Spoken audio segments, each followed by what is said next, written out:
جاری ہوتی ہے، اور جو ہی انسان شکر گزار ہوتا ہے تو اس کے دل و دماغ میں ایک اطمینان کی لہر دوڑ جاتی ہے، اور پھر اس کا آؤٹ کم ہیپینس کی شکل میں ہوتا ہے۔ اور پھر اسی طرح یہ ہے کہ جب ہم دوسروں کا شکریہ ادا کرتے ہیں، ان سے محبت بھرا رویہ اختیار کرتے ہیں، ان کے دکھ درد کو محسوس کرتے ہیں، ان کی مدد کرنے کے لیے آگے بڑھتے ہیں، ان کے کام یا مشکل کو اپنی مشکل بنا لیتے ہیں، اس کے لیے کوئی حل نکالتے ہیں، کوئی سولوشن نکالتے ہیں، تو پھر اس سے تعلقات میں اعتماد اور قرابت پیدا ہوتی ہے، ہمارے تعلقات اسٹرانگ ہوتے ہیں۔ تو شکر گزار انسان اللہ کا تو ہوتا ہی ہے، جو شکر گزار ہوتا ہے نا پھر وہ ہر ایک کا شکر گزار ہوتا ہے، انسانوں کا بھی شکر گزار ہوتا ہے، اور اسی طرح جن چیزوں سے وہ فائدہ اٹھاتا ہے ان سب کے بارے میں سوچ کے وہ خوش ہوتا ہے۔ اور جب انسان شکر گزار ہوتا ہے، پازیٹو ہوتا ہے، تو کہتے ہیں کہ اس کے جو نیورل سرکٹس ہوتے ہیں وہ ایکٹیویٹ ہوتے ہیں، اس کے نتیجے میں انسان کا ڈپریشن، انزائٹی وغیرہ ختم ہوتی، نیند اچھی ہو جاتی ہے، دل کی کارکردگی بہتر ہو جاتی ہے۔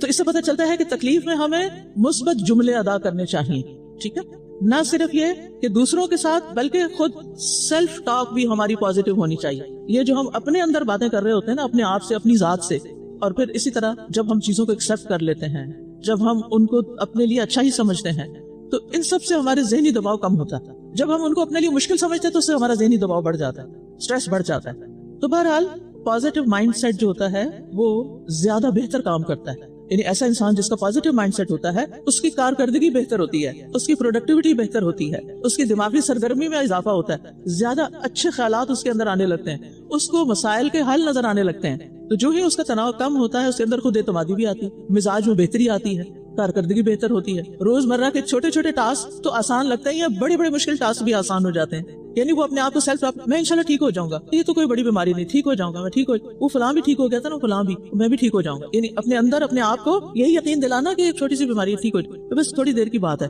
اور فوراً وہ اللہ تعالیٰ کی طرف رجوع کر لیتا ہے اور پھر دعائیں مانگنے لگتا ہے، اور اگر اور کوئی دعا نہیں بھی سوچ رہی تو الحمدللہ کی تسبیح پڑھنے لگتا ہے، اور الحمدللہ تملأ المیزان، الحمدللہ ایک دفعہ کہتا ہے تو میزان بھر جاتا ہے۔ جب وہ اور کوئی نیکی نہیں کر پاتا اور تکلیف میں بیماری میں وہ الحمدللہ پڑھنا شروع کر دیتا ہے تو اس کو تسلی ہوتی ہے کہ چلیں میں اس وقت فزیکلی کچھ کرنے کے قابل نہیں، لیکن الحمدللہ سے میری نیکیوں کا میزان بڑھے جا رہا ہے، میں لوزر نہیں ہوں، اب بھی میں کچھ کما رہا ہوں۔ تو اللہ کے ذکر سے دلوں کو اطمینان تو ملتا ہی ہے، اور حدیث میں بھی آتا ہے نا جو اللہ کا ذکر کرتا ہے اور جو نہیں کرتا اس کی مثال کیسے، زندہ اور مردہ کی، ٹھیک، تو دل زندہ ہوتا ہے تو انسان زندہ ہوتا ہے نا، تو اللہ کے ذکر سے دل زندہ ہو جاتا ہے، اور جب دل زندہ ہو جاتا ہے تو کارکردگی جسم کی بڑھ جاتی ہے، اور پھر اسی طرح یہ ہے کہ انسان کی جو ذہنی یکسوئی ہے وہ بڑھ جاتی ہے۔ بے چینی میں ذہن یکسو نہیں ہوتا، چیز آپ کے آگے پڑی ہوتی ہے، کھانا آپ کے آگے رکھا ہے اور آپ کو نہیں پتا کیا کھا گئے آپ، ایسا ہوا کبھی آپ کے ساتھ؟ کوئی بھی ہم کام کرتے ہیں تو ہم سوچتے ہیں اچھا وہ میں نے کر لیا کہ نہیں کیا، ہاں میرا خیال ہے کر لیا، کیوں ایسا سوچتے ہیں؟ حافظہ کیوں کمزور ہو جاتا ہے ذہنی تناؤ سے، سٹریس سے؟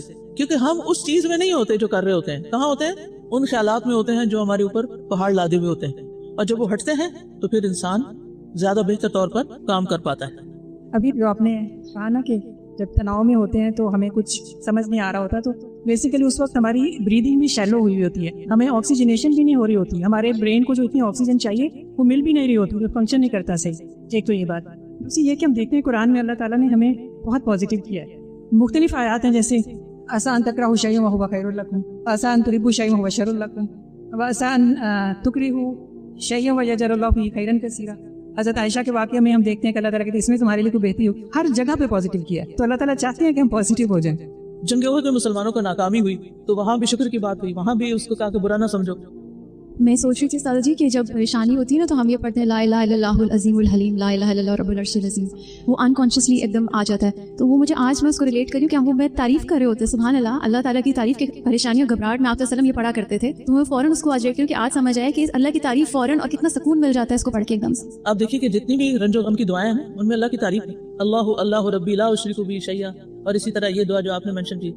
استاذہ ہمارا دین گریٹیٹیوڈ میں فاؤنڈیڈ ہے، شکر گزاری ہمیں سکھائی جاتی ہے، لیکن آئی تھنک ہم ایکٹیولی پریکٹس نہیں کرتے ہیں۔ پازیٹیو سائیکالوجی میں جو ڈپریس لوگ ہوتے ہیں ان کو کہا جاتا ہے آپ گریٹیٹیوڈ جرنلنگ کریں، یعنی روز رات کو آپ لکھیں۔ مجھے لگتا ہے کہ دس ایکٹیو پریکٹس آپ کو ہیلپ کرتی ہے شکر گزاری کو انٹرنلائز کرنے میں۔ بالکل، اور ہم تھیوریٹیکلی پڑھتے ہیں لیکن پریکٹیکلی اس کو انٹرنلائز نہیں کرتے۔ آپ سب بھی یہ پریکٹس کریں، نعمتوں کو گننا شروع کر، اور ہو سکے تو لکھنا بھی شروع کر، پھر خود ہی شرم آئے گی کہ اتنا کچھ ہوتے ہوئے میں کیا کر رہی ہوں۔ جزاک اللہ خیر۔ اب ہم آتے ہیں پہلی دعا کی طرف۔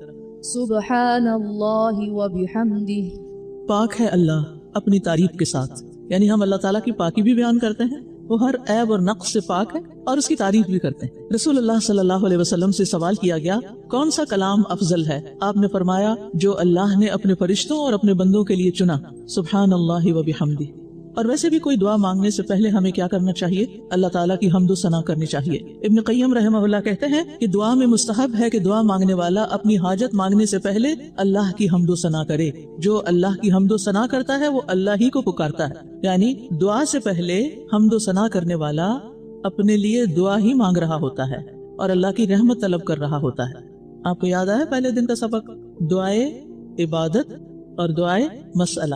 تو دعائے مسئلہ یعنی سوال کرنے سے پہلے کیا کریں؟ دعائے عبادت والی پکار۔ دعا کا مطلب ہوتا ہے پکار، یعنی ایسی پکار جو ایک طرح کی عبادت ہے، اور اس عبادت کے نتیجے میں سوال جو ہم کرتے ہیں دعائے سوال، وہ پھر کیا ہو جاتا ہے؟ پورا ہو جاتا ہے، سوال کا جواب آ جاتا ہے۔ تو جو شخص اپنے رب کی حمد کے ساتھ اس کی تعریف بیان کرتا ہے، ثنا کرتا ہے، اور اس کے احسانات کے ساتھ، تو وہ اللہ سبحانہ وتعالیٰ سے دو لحاظ سے دعا کرتا ہے، ٹھیک ہے؟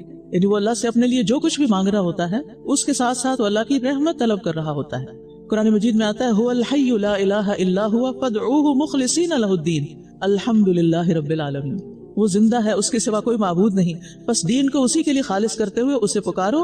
تمام تعریفیں اللہ کے لیے ہیں جو تمام جہانوں کا رب ہے۔ پکارو کہہ کے الحمدللہ کی بات کر دی گئی، ٹھیک ہے؟ تو سبحان اللہ میں سب سے پہلے لفظ جو ہے سبحان، یہ تسبیح سے ہے۔ تسبیح کا مطلب ہوتا ہے اللہ تعالیٰ کی پاکی بیان کرنا، کہ اللہ تعالیٰ ہر عیب، نقص، کمزوری، خطا اور برائی سے پاک ہے۔ یہ 5 لفظ لکھ لیں۔ اللہ تعالیٰ ہر عیب، نقص ہوتا کمی، کمزوری، خطا اور برائی سے پاک ہے۔ اللہ تعالیٰ اپنے اقوال میں، اپنے افعال میں، اپنی صفات میں ہر عیب سے پاک ہے۔ اللہ تعالیٰ ہر اس چیز سے پاک ہے جو اس کی شان کے لائق نہیں۔ اللہ تعالیٰ ہر اس چیز سے دور ہے جو اس کے مرتبے اور مقام کے مناسب نہیں، یعنی کچھ چیزیں اللہ تعالیٰ کے مقام، مرتبے اور ادب کے خلاف ہوتی ہیں، اللہ تعالیٰ ان چیزوں سے بھی بری ہے، پاک ہے۔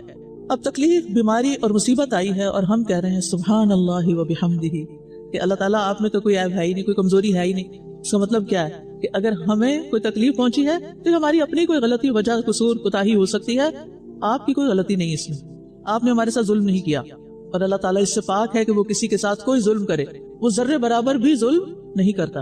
ان اللہ لا یظلم مثقال ذرہ۔ اور مصیبت کے وقت تسبیح پڑھنا جو ہے وہ مصیبت کو دور کر دیتا ہے، اور اس کی مثال قوم یونس ہے۔ جب انہوں نے اکٹھے ہو کر اللہ کو پکارا تو ان کی نجات ہو گئی، اور یونس علیہ السلام کی نجات کس کی وجہ سے ہوئی تھی؟ تسبیح کی وجہ سے ہوئی تھی۔ مچھلی کے پیٹ سے نکل آئے تھے، سمندر کی گہرائی سے مچھلی اوپر آ گئی تھی، اندھیروں سے باہر آ گئے تھے، ان کا غم دور ہو گیا تھا، اور اللہ تعالیٰ فرماتے ہیں فَلَوْلَا أَنَّهُ كَانَ مِنَ الْمُسَبِّحِينَ لَلَبِثَ فِي بَطْنِهِ إِلَىٰ يَوْمِ يُبْعَثُونَ۔ پھر اگر یہ بات نہ ہوتی کہ وہ تسبیح کرنے والوں میں سے تھا تو یقیناً وہ اس دن تک اس کے پیٹ میں ہی رہتا جب وہ اٹھائے جائیں گے۔ یعنی اگر یونس علیہ السلام تسبیح کرنے والے نہ ہوتے، اس کے علماء 2 معنی کرتے، ایک یہ کہ وہ اپنی اس مشکل سے پہلے کی زندگی میں بھی تسبیح کے عادی تھے، لولا کانا یعنی پاسٹ میں اگر وہ تسبیح کرنے والے نہ ہوتے تو آج ان کی بات نہ سنی جاتی، اور دوسرے کہ عین اس مشکل کے وقت اگر وہ تسبیح نہ کرتے تو باہر نہیں نکل سکتے تھے۔ گویا تسبیح نجات دلانے والی ہے، کس سے؟ تکلیفوں سے، مشکلات سے، بیماریوں سے، دکھوں سے، غموں سے۔ واضح؟ تو بیماری کے وقت تسبیح کیوں پڑھیں؟ ایک لائن میں کیا جواب دیں گے آپ؟ کیونکہ یہ انسان کو تکلیف سے نجات دلاتی ہے، جیسے یونس علیہ السلام کو تسبیح کی وجہ سے نجات ملی تھی، ٹھیک ہے؟ سورۃ الانبیاء آیت 87 اور مچھلی والے یعنی یونس علیہ السلام کا ذکر کیجئے۔ جب اپنی قوم سے غضبناک ہو کر چلا گیا تو اس نے سمجھا کہ ہم ہرگز اس پہ قادر نہ ہوں گے، پھر اس نے اندھیروں میں پکارا کہ تیرے سوا کوئی معبود نہیں، تو پاک ہے، بے شک میں ہی ظلم کرنے والوں میں سے۔ تو اس سے پتہ چلتا ہے کہ وہ پہلے بھی تسبیح کرتے تھے اور وہاں عین اس مشکل میں بھی انہوں نے تسبیح کی تھی۔ نتیجہ کیا ہوا؟ فاستجبنا له ونجیناہ من الغم وکذالک ننجی المؤمنین۔ مومنوں کو بھی ہم اسی طرح نجات دیتے ہیں، لہٰذا ہمارے لیے کیا ہے کہ غم میں، تکلیف میں، بیماری میں کیا کریں؟ تسبیح کریں۔